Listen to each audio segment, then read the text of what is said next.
حفلة maaha xafladii loogu talagalay xildhibaan barkhad xafladiisa insha Allah taala tuute ka weyn baynu qabsan doonaa laga soo wada qayb gali doonaa laakiin tan waa hordhac aan doonino ma ogtahay intii aanu ka maarmi weyday campaign-ka ugu jirtay barkhad inaan maanta halkan isku barano ku wada qadeeno bay ahayd ta kale barkhad ama ha u arkina maanta inaanu reer daamay guuleysteen Soomaaliland ma guuleysatay wad naga faa'iideen hal maanta 30 sanadood ayaanu ka joognaa intii aynu ka soo goonay dawladdii dhexe Soomaaliya isku keenay oran jiray 30 sanadood waxaad garan weydeen waa bal maalin qura reerka u codeeya si adduunyadu ixtiraafo ilaahayna ixtiraaf aad uga yeeshaan laakiin maanta ilaahayda waafajiyay marka ma aha gool barkhad u timid ma aha gool xafada daami u timid ee waa gool Soomaaliland u timid waxaynu ka warqabnaa ama aad ogtihiin madaxtooyada ama fila Soomaaliya in la inaga ixtiraafay wasiira Khadiija Maxamed Deeriye 24 saacadood intuu socday doorashadaasi ayna afkeeda mar walba live soo galisay Soomaaliland ay amaanisay dimuqraadiyadda Soomaaliland ka jirta ay amaanisay marna ay lahayd meeshan aan joogno waxaasi lagama yaqaano oo nasiib ma noo yeelan laakiin Soomaaliland ayaa nasiib u yeelatay waxaanan rajaynaynaa haddii dee la naga yeelo maalinta macsuumadda ama aanu dhigana xafladda barkhad iyo Cabdikariim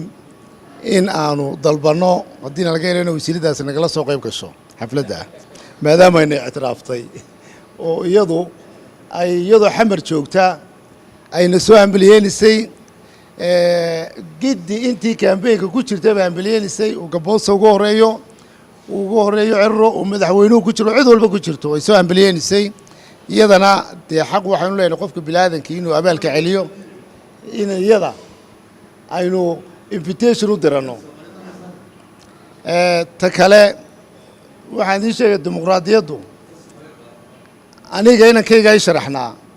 golaha deegaanka ka sharaxnaa laakiin barkhad baan u kaambi gareynayay codkii aan bixinayana Cabdikariim Axmed Moogaan siiyey inankayguna wuxuu u sharaxnaa golaha deegaanka laakiin barkhad ayaan 24 saacadood la kaambi haddana inankayga waka Dr. Gaboose muu ogeyn inankaygu musharax yahay haddana inankayga soo kaxaysan lahaa cid walba way ugu ridi lahayd laakiin waxaan ka doorbiday in barkhad uu inankayga ka mudayahay maanta uu barkhad wax bedeli karo uu barkhad u soo dhintay siyaasaddan maanta aan ku jirno ilaa intaasna barkhadna macalinkiisaan ahaa aniga garab taagnaa barkhad iminkana waan garab taaganahay waxa barkhad uu noo mataliyaa ninkii madoobaye Mareykanka Martin Luther King ka Soomaaliya weeyaan barkhad insha Allah taala wax badan ayaynu bedeli doonaa arintan aad iyo aad ayaa waxaan uga mahad celinayaa dhammaanba in allaaliya intii gacan ka geysatay inuu barkhad soo baxo intii u codeysay intii hees ugu codeysay intii campaign-kiisa ka qayb gashay hadday tahay Ali Guray hadday tahay Dr. Gaboose haddii ay tahay fanaaniinta iyo intaa ku xeerneed iyo Cadoosh aad iyo aad baan idinka mahad celinaynaa waxaanan maanta kala baranay de mujaahidiintii SNM waxay ka dagaalameen dulmi laakiin iminka in badan oo dulmiga ka dagaalantay wata